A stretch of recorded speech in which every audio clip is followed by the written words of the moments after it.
Barany sa pásli ako zvyčajne na tejto lúke pod hradným kopcom. Ich majiteľ si zrazu všimol, že sa okolo nich motá podozrivý chlap. Keď sa prišiel pozrieť, čo sa deje, zbadal niečo, na čo tak skoro zrejme nezabudne. Tu som vybehnul, mne normálne láta z rukou vypadla. Kúkam, hovorím, je toto možné? A on nohavice rozopnuté a...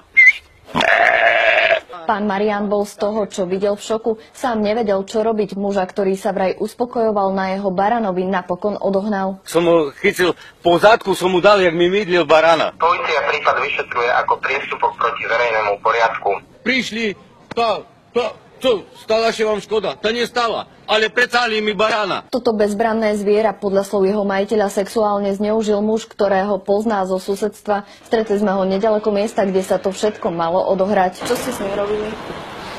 Nič také konkrétne. A on že vraj videl niečo konkrétne. No to vidieť mohol. Si mydlil môjho barana.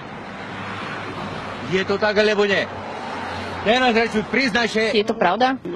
On to tak tvrdí, no to... A čo tvrdíte vy?